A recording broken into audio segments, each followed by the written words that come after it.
नमस्कार, मैं हूं प्रदीप कुमार। आप देख रहे हैं पॉलिटिकल आइडिया। आज के इस अंक में हम बात करेंगे ईवीएम हैक होने की। आज हम बात करेंगे वोट चोरी की, जिसका आरोप आने वाले दिनों में विपक्ष के लोग लगाने वाले हैं। हर बार लगता है कि जो सत्ताधारी दल है उसने चुनाव का इस्तेमाल अपने हित में कर लिया। स्वाभाविक भी है, लगना स्वाभाविक भी है, क्योंकि जो सत्ता में होता है उसके पास कुछ एडवांटेज हर चुनाव के दौरान होते हैं। चाहे सरकार में कोई भी दल रहा हो, उसका वो कहीं ना कहीं अपने अनुसार लाभ उठाने का प्रयास करती है। वैसे ही जैसे झारखंड में मैया योजना के द्वारा हेमंत सोरेन की सरकार ने लाभ उठाया और महाराष्ट्र में एनडीए की सरकार ने वहां पर लाडली बहना योजना, मध्य प्रदेश और महाराष्ट्र की योजना का नाम मुझे याद नहीं है, थोड़ा मराठी इस्तेमाल होता है, लेकिन लाडली बहना योजना इसी तरह की योजना चली तो लाभ मिला उसको। वैसे ही बिहार में भी नीतीश कुमार ने इसका इस्तेमाल किया और इसका लाभ मिला एनडीए को। बिहार में एनडीए भारी बहुमत से जीती।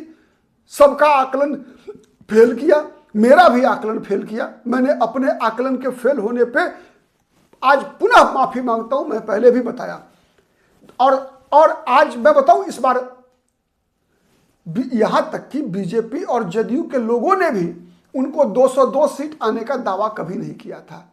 मैक्सिमम दावा था कि 160 सीटें तक उनको आ सकती है। आई 202। यह चमत्कार था। कैसे हुआ यह चमत्कार, आज जानने का प्रयास करते हैं। कैसे किया चुनाव आयोग ने ईवीएम हैक, कैसे किया वोट चोरी की गई एनडीए के द्वारा, जानते हैं इस वीडियो में। मित्रों, पता है बिहार में एक बहुत ही सशक्त समूह है, सेल्फ हेल्प ग्रुप के रूप पे काम करने वाली जीविका दीदियों का, जिन्हें नीतीश कुमार ने सीधा 10,000 रुपया ट्रांसफर कर दिया खाते में। इतना ही नहीं, खाता में ट्रांसफर करके तो उनको प्रभावित करने का प्रयास किया ही गया। और ये जीविका दीदियां कौन है? ये सब के सब अति पिछड़ा और दलित समाज की महिलाएं हैं। अधिकतर, इसमें सबके सब नहीं, अधिकतर। और इनका इस्तेमाल कैसे किया चुनाव आयोग ने? सबसे पहले तो चुनाव आयोग का वॉलंटियर बना दिया गया। यहां इन्हें चुनाव आयोग का अधिकृत वॉलंटियर बना दिया गया। और जीविका दीदियां वैसे ही हैं जिस भूमिका में आप देखेंगे कि हर पंचायत में विकास मित्र हुआ करता है। कौन है विकास मित्र? विकास मित्र गैर पासवान दलित समाज का व्यक्ति है, जो वहां पर अपने पंचायतों में, मतलब अपने पंचायत में जो महादलित के विकास की जो योजनाएं हैं, उन योजनाओं के संचालन में सरकार की मदद करता है। वॉलंटियर के रूप में काम करते हैं। तो वैसे ही जीविका दीदी भी काम करती है। तो इस बार चुनाव में क्या हुआ कि जीविका दीदियों को पहले 10,000 का ट्रांसफर हुआ। आप देखिए, क्रोनोलॉजी देखिए आप। पहले 10,000 का ट्रांसफर होता है, उसके बाद यह वादा होता है कि जो लोग भी ये साबित करेंगे कि इस पैसे का व्यापार के लिए समुचित उपयोग कर रहे हैं, उनको 2 लाख रुपया और मिलेगा। एक दूसरा क्या हुआ, इन लोगों को चुनाव आयोग का वॉलंटियर बना दिया गया। कहा गया कि जितने भी पर्दा नशी महिलाएं वोट डालने आएंगी मतदान केंद्रों पर, सबका ये चेहरा देखेंगी, चेहरा चेक करेंगी, इनके पहचान पत्र से इनका चेहरा मिलाएंगे, जिससे कि बोगस वोटिंग को रोका जा सके। अब क्या हुआ, चुनाव आयोग के ऐसे आदेश के बाद ये सब के सब जीविका दीदियां ये चुनाव आयोग के वॉलंटियर हो गई।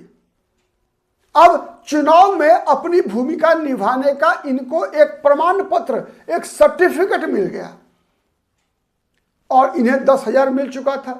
ये सरकारी योजनाओं को जमीन पर पहुंचाने के लिए लगातार सरकार द्वारा उपयोग की जाती रही है। उतना ही नहीं, इन्हें और 2 लाख रुपए मिलने का एक लोभ, एक आश्वासन वो पहले ही दे दिया गया है। और इस बात का एहसास तेजस्वी यादव को हो गया था। इसीलिए आपने देखा होगा कि घोषणा पत्र जारी होने के बाद अलग से तेजस्वी यादव ने इन सभी जीविका दीदियों को सरकारी कर्मी का दर्जा देने का आश्वासन दिया था। खैर, तेजस्वी यादव पर लोगों ने भरोसा कम किया, नीतीश कुमार पर ज्यादा किया। अब चुनाव आयोग से जब ये जुड़ गई तो ये क्या करने लगी, ये मतदाता जागरण अभियान भी चलाने लगी है इन लोगों के द्वारा कि अधिक से अधिक मतदान हो, अधिक से अधिक मतदान हो, इसका प्रयास करने की जिम्मेवारी भी चुनाव आयोग के द्वारा उनको ये अधिकार मिल गया जीविका दीदियों को कि वो मतदाताओं को मोबिलाइज कर सके। समझ रहे हैं? अब वो वॉलंटियर बन चुकी थी। अब वो सुबह दोपहर शाम मतदाता जागरण अभियान का काम कर रही थी और सबके कान में जाके बता रही थी कि ये जो मिल रहा है पैसा 10,000 फिर मिलना है, ये कनपट्टी में कट्टा, इस अभियान को भी आगे बढ़ा रही थी। जीविका दीदियां बता रही थी कि अगर तेजस्वी यादव की सरकार बन गई तो फिर आप ये पैसा 2 लाख मिलेगा नहीं। तेजस्वी यादव पर भरोसा कौन करेगा? ये सब बातें जीविका दीदियां पहुंचा रही थी आम मतदाताओं के पास।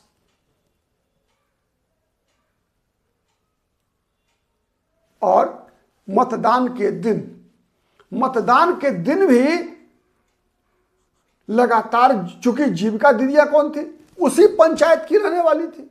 कोई मतदान कर्मी की तरह दूर से आया हुआ कोई कर्मी तो थी नहीं। ये लोग, ये सब स्थानीय थी। जीविका दीदियां जितनी भी थी जो चुनाव अभियान में लगाई गई थी, ये सब के सब स्थानीय थी। उसी गांव की थी जिस गांव में बूथ था, उसी पंचायत की थी जिस पंचायत में बूथ था।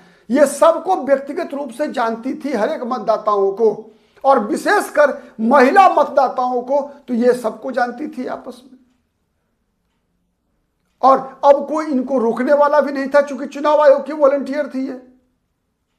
तो चुनाव के दिन भी मतदाताओं को वोटिंग के लिए प्रोवोक करना इनका मूल काम इनको बता दिया गया था।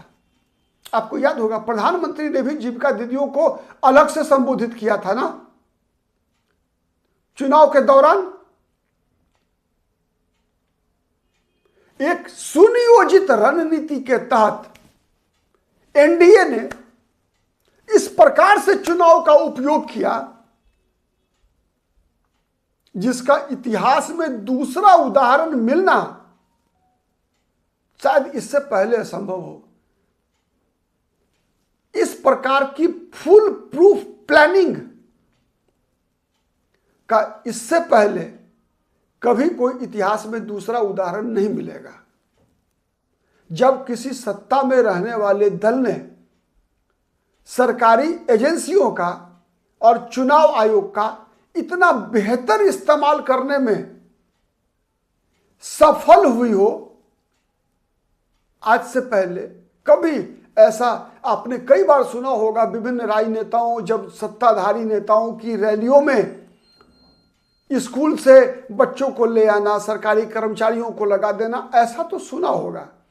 लेकिन सरकारी सहायता प्राप्त ऐसे गैर सरकारी कर्मियों, सरकारी सहायता प्राप्त गैर सरकारी कर्मियों का चुनाव आयोग के माध्यम से इतना बेहतर इस्तेमाल करने की परिपाटी शुरू करना और उसका असर मतदान पे, उसके परिणाम पे पड़ने का इससे पहले इतना बेहतर दूसरा कोई उदाहरण भारत के इतिहास में शायद ही आपको मिला होगा। तो असली ईवीएम हैकिंग, वोट चोरी का तरीका यह तरीका था जिसको शायद पढ़ने में महागठबंधन के लोग नाकाम रहे और हम जैसे राजनीतिक आकलनकर्ता, राजनीतिक विश्लेषक भी इस बात को फेल करने, एज्यूम करने में असफल रहे। अपनी इस असफलता को स्वीकार करते हुए आज इस वीडियो में आपसे विदा लेता हूं। बने रहिए पॉलिटिकल आइडिया के साथ, फिर किसी अन्य मुद्दे पर आपसे मुलाकात होगी। तब तक के लिए धन्यवाद।